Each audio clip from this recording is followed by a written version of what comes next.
국가유산 사적인 상당산성을 파보니 불법으로 파묻은 쓰레기가 끝도 없이 나왔습니다. 불법 매립된 곳이 더 있다는 주장도 나왔습니다. 충청권 식수원인 대청호에 악취를 풍기는 녹조 현상이 심해지고 있습니다. 녹조 덩어리를 제거하기 위해 사투를 벌이는 현장을 취재했습니다. 지역 중소기업들이 인력 확보에 어려움을 겪으면서 직업개교 학부모를 대상으로 초청 행사까지 열고 있습니다. 네, 시청자 여러분 안녕하십니까? 계속해서 MBC 뉴스투데이 충북입니다. 청주의 대표 국가유산사적 상당산성에 쓰레기가 대량 매립돼 있다는 보도 이후 한 달 만에 청주시가 오랫동안 땅속에 묻혀있던 쓰레기를 수거하기 시작했습니다. 그런 가운데 이 상당산성에 쓰레기가 불법 매립된 곳이 더 있을 것이라는 주민 주장도 제기됐습니다. 보도에 김영일 기자입니다. 산 비탈면을 갈퀴로 긁어내자 각종 쓰레기가 모습을 드러냅니다. 흙을 파면 팔수록 끝없이 쏟아져 나옵니다. 여러 명이 동원돼 수거에 나섰지만 끝이 없습니다. 지나다니면서 못 보던 건데 파니까 감춰진 게 되게 많더라고요. 아주 정말 쇼킹했어요. 각종 음료캔과 도시락 포장지, 그리고 오래된 공병과 로봇 장난감까지 특히 소비자 가격 300원의 오래된 과자 포장지가 눈에 띕니다. 이 과자는 지난 1995년부터 가격을 400원으로 인상했습니다. 최소 30년 전에 매립됐을 가능성이 높습니다. 양심이 없는 거죠. 이 국가유산에다가 저런 쓰레기를 마구 버리는 거는. 일단 시민으로 한 사람으로서 기분은 별로 좋지 않습니다. 안전사고 위험으로 당장 장비 투입은 못하고 있지만 청주시는 시민들이 이용하던 데크 아래로 상당량의 폐기물이 매립된 것으로 보고 있습니다. 쓰레기 양을 가늠할 수 없어서 일단은 작업을 오늘부터 시작을 해서 최대한 쓰레기를 수작업 그리고 장비를 동원해서 좀 작업을 할 거고요. 문제는 이게 끝이 아니라는 겁니다. 인근 주민들은 이곳 말고도 비만 오면 쓰레기가 유출되는 곳이 여러 곳 있다면서 폐기물이 불법 매립된 장소가 더 있을 것이라고 주장하고 있습니다. 산성 곳곳에 아마 쓰레기들이 버려져 있을 것 같아요. 그래서 이번에 이제 이 문제가 대두가 되면서 어쨌든 한 번에 처리가 다 되면 좋지 않을까. 청주시는 쓰레기 수거 작업을 마치는 대로 누가 투기했는지 추적에 나설 계획이지만 워낙 오래전에 매립이 이루어진 만큼 찾기는 쉽지 않을 것으로 보고 있습니다. MBC 뉴스 김영일입니다. 폭염 속에서 충청권의 식수원인 대청호 수역의 녹조 현상은 더 심해지고 있습니다. 녹조는 유해 남조류 세포수가 크게 늘어 물빛이 그야말로 초록색으로 변해 녹조 라떼라고도 부르지요. 녹조 제거 작업이 한창인 대청호 상류를 전효정 기자가 직접 다녀왔습니다. 충청권의 식수원인 대청호 상류입니다. 하천 전역이 초록색으로 물들었습니다. 녹조가 급속도로 번지고 있는 건데 펜스를 설치해 녹조와 부유물을 한 대 가둬 녹조 제거 장비로 빨아들이고 있습니다. 순식간에 덩어리째 응고된 녹조가 포대자루를 채우는데 이곳 서하천 수역에서만 녹조가 하루 1톤씩 수거되고 있습니다. 특히 대청호 최상류 구간은 수심이 얕고 물 흐름이 약해 녹조의 번식 속도가 더 빠릅니다. 뭐 흘러가는 게 없잖아 지금 고인 거지. 그래 날은 덥지. 그러니까 부유물이 썩어서 이제 녹조가 생긴다고. 최근 녹조가 급속도로 늘어난 원인은 반복되는 폭염과 폭우입니다. 폭우로 하천에 많은 오염물질이 유입됐고 강한 햇빛을 받아 빠르게 확산하고 있습니다. 지난 2주 새 유해 남조류 세포수가 문의수역의 8배, 회남수역의 3배 넘게 급증하면서 지난 14일 조류경보가 경계 단계로 격상되기도 했습니다. 이렇게 투명한 컵에 한 컵 담아보면 일명 녹조라떼라는 말처럼 매우 진한 녹색을 띠고요. 심한 악취가 나기도 합니다. 어민들이 가장 먼저 타격을 받고 있습니다. 그물을 던져도 물고기 대신 녹조만 잔뜩 걸려오고 있습니다. 진 녹조가 끼면은 두께가 한 30cm에서 60cm까지 이렇게 깊이 백해요. 그럼 물이 햇빛을 못 뿌리니까 고기가 거기서는 서식을 못해. 자꾸 밑으로 내려가지. 녹조 없는 뒤로.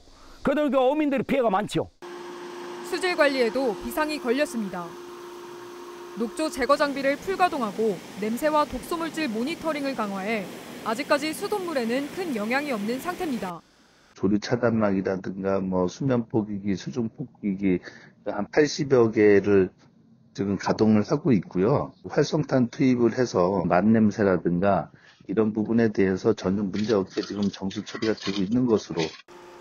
지속되는 폭염과 이상기후에 지난해처럼 늦가을까지 녹조 현상이 유지될 것으로 예상되고 있습니다. MBC 뉴스 전유정입니다. 국회가 오는 27일 오송 참사 국정조사 안건을 처리할 것으로 예상되는 가운데 김영한 충북지사가 시기를 연기해달라고 요청했습니다. 김영한 지사는 다음 달 충북에서 대규모 국제행사가 잇따라 개최될 예정이라 도정의 모든 역량을 집중하기 위해 국정조사 날짜를 엑스포 이후로 미루거나 국정감사로 대체하는 것이 바람직하다고 말했습니다. 김영한 지사는 또 국정조사로 인해 국제행사에 집중하지 못하면 공무원 사기 저하와 지역경제 침체 등이 우려된다고 덧붙였습니다. 지난달 집중호우로 피해를 본 청주 지역 가구에 재난지원금 11억 3천여만 원이 지급됩니다. 청주시는 주택이 반파된 5세대에 7,200만 원을 우선 지급하고 나머지 피해 세대에는 추경을 통해 재난지원금을 지급할 계획입니다. 특별 재난지역으로 선포된 흥덕구 옥산면과 청원구 오창읍 주민에게는 일정 기간 상수도 요금과 농업기계 임대료 등이 면제되고 지방세 납부 기한도 최대 2년 동안 유예됩니다. 인재들의 대기업과 수도권 선호로 지역 중소기업들은 항상 인력 확보에 어려움을 겪고 있죠. 그런 가운데 지역 산업계와 교육계가 손잡고 직업계고 학부모들을 우수 중소기업에 잇따라 초청하고 있습니다. 지역에도 좋은 기업이 있다는 것을 학부모들에게 알리기 위한 것인데요. 구인난 타개에 도움이 될까요? 신병관 기자입니다. 2차 전지 소재와 부품 장비를 생산하는 중소기업에 특별한 손님들이 찾아왔습니다. 회사가 초청한 손님은 도내 직업계고 학부모들. 직원들이 일하는 생산 라인을 둘러보고 급여와 복지에 대한 설명도 듣습니다. 2년 전 코스닥에 상장한 회사는 해외 진출과 성장 가능성을 설명하는 데 많은 시간을 할애했습니다. 중소기업 중에도요, 되게 기회가 많이 주어집니다. 특히나 유진 같은 경우는요, 해외 사이트에 저희 한국에서 주재원들이 나가는 부분이거든요. 자녀의 장래와 관련되다 보니 학부모들은 근무 여건을 꼼꼼하게 살피고 회사의 설명 하나하나에 관심을 집중합니다. 병역과 학업 병행 등 궁금한 것이 생기면 질문도 빼놓지 않습니다. 막연하게 근무 여건이 대기업과 차이가 클 것이라고 생각했던 학부모들의 인식에도 어느 정도 변화가 생겼습니다. 중소기업은 그만큼 우리 아이들이 더 많은 일을 할 수 있을 것 같아요. 많은 그 기량을 또 뽐낼 수도 있을 것 같고. 청주상공회의소는 충북교육청과 함께 도내 직업계고 학부모를 대상으로 도내 우수 중소기업 탐방을 진행하고 있습니다. 학부모들의 기업을 제대로 알아야 자녀들과 의논할 때 정확한 조언을 할 수 있다는 판단입니다. 우리 아이들이 취업을 해도 미래를 잘 개척해 나갈 수 있는 그런 기회가 올 수 있다는 그런 어떤 생각을 하게끔 하기 위해서. 청주상공회의소가 설문조사한 결과 도내 직업계고 학생들의 중소기업 취업 희망 비율은 지난 2022년 63.5%에서 지난해 48.6%까지 내려갔습니다. 대기업 일자리는 한정돼 있는 만큼 학생들이 지역에서 일자리를 갖고 정착하도록 하기 위해서는 우수 중소기업을 제대로 알리는 것이 시급하다고 충북교육청은 보고 있습니다. 도전을 성취할 수 있고 또 그러면서 우리 지역에서 우리 인재들이 성장해서 직업을 선택할 수 있는 자리를 마련하기 위해서도 충북교육청은 최근 직업계고가 기업과 협력해 실무교육을 강화하는 협력형 특성화고 육성에 적극 나서고 있습니다. 안정적 인력 확보가 필요한 기업과 좋은 일자리를 찾는 학생들. 둘 사이를 연결해 상생의 생태계를 만들려는 노력이 다양하게 시도되고 있습니다. MBC 뉴스 신병관입니다. 충북혁신도시 국립소방병원이 내년 정식 개원을 앞두고 오는 12월 부분 개원합니다. 지난 6월 공사를 마무리한 소방병원은 302개 병상, 19개 진료 과목을 갖춘 종합병원으로 전현직 소방공무원은 물론 지역 주민들도 이용할 수 있습니다. 음성군과 소방청, 그리고 충북소방본부와 국립소방병원 관계자들은 어제 첫 실무회의를 열고 각 기관별 준비, 보안 사항을 공유하는 한편 분만 산부인과 설치, 운영 지원 방안을 논의했습니다. 청주 고속버스 터미널에 이어 시외버스 터미널도 민간 매각이 추진됩니다.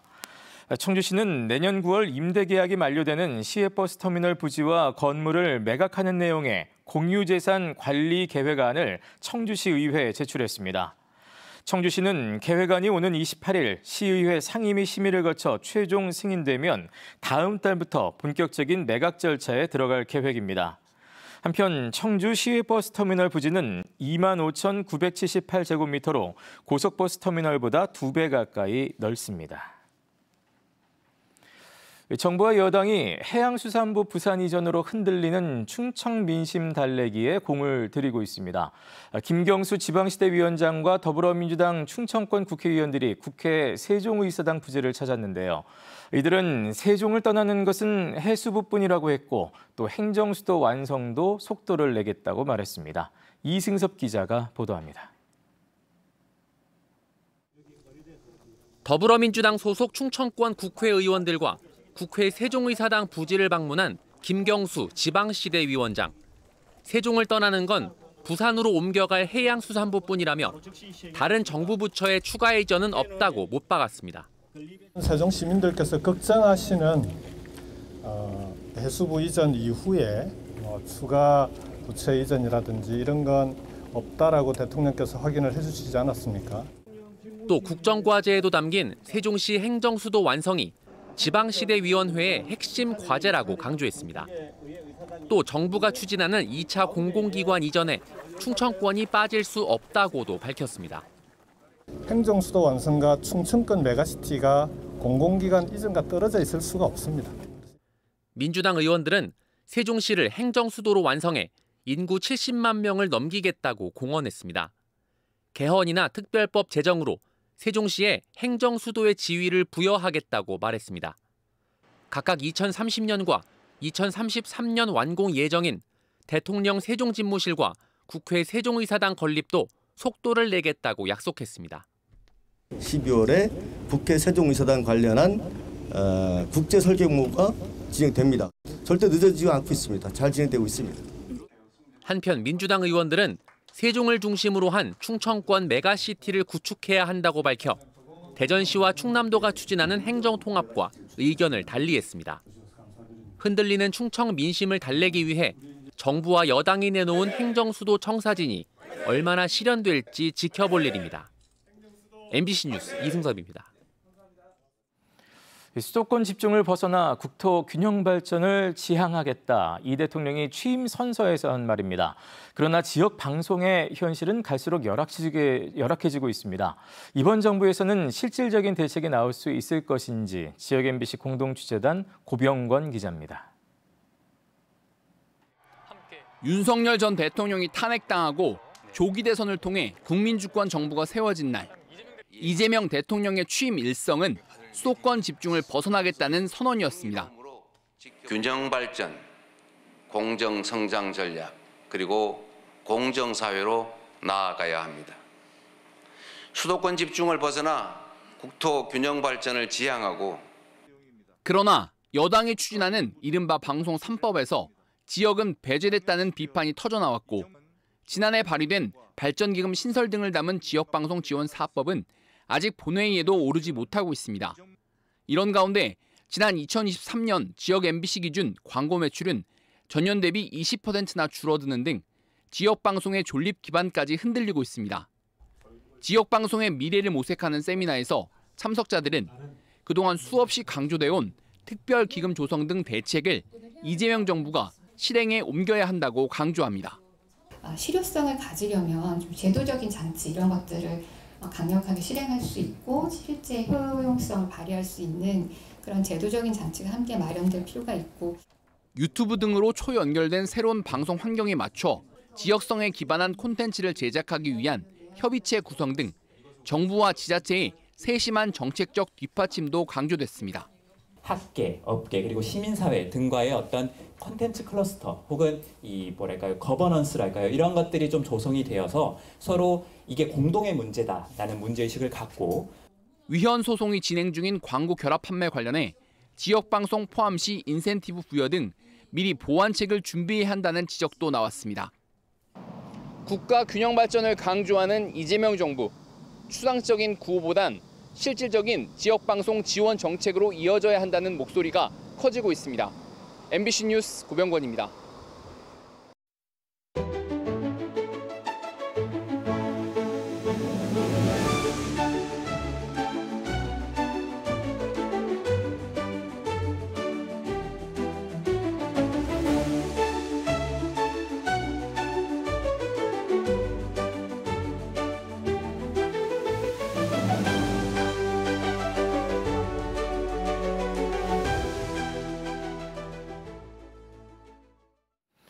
놀이기구 오작동으로 어린이 4명이 다친 제천 놀이공원 사고와 관련해 놀이공원 직원 3명이 경찰에 입건됐습니다. 제천경찰서는 사고가 난 놀이기구 안전관리자와 아르바이트생 등 직원 3명을 업무상 과실치상 혐의로 입건해 조사 중이라고 밝혔습니다. 이들은 지난 9일 제천 의림지 놀이공원에서 360도로 회전하는 놀이기구를 가동하다 초등학생 4명을 다치게 한 혐의를 받고 있습니다. 제천시는 사고 이후 닷새 동안 놀이공원 전체에 사용중지 명령을 내렸고 현재는 해당 놀이기구만 가동을 중단시킨 상태입니다. 경계선 지능장애를 가진 동창생을 상습 폭행하고 수억 원의 대출을 강요한 30대가 구속 상태로 검찰에 넘겨졌습니다. 제천경찰서는 지난 2021년 9월부터 올해 5월까지 중학교 동창생을 자신의 운수회사 내 컨테이너에서 생활하게 하면서 상습적으로 폭행하고 청소와 심부름을 강요한 혐의로 30대 남성을 구속 송치했습니다. 이 남성은 피해자 명의로 사업장을 열고 수억 원의 대출을 받도록 강요해 생활비나 취미 활동에 사용한 혐의도 받고 있습니다. 네, 뉴스를 마칩니다. 고맙습니다.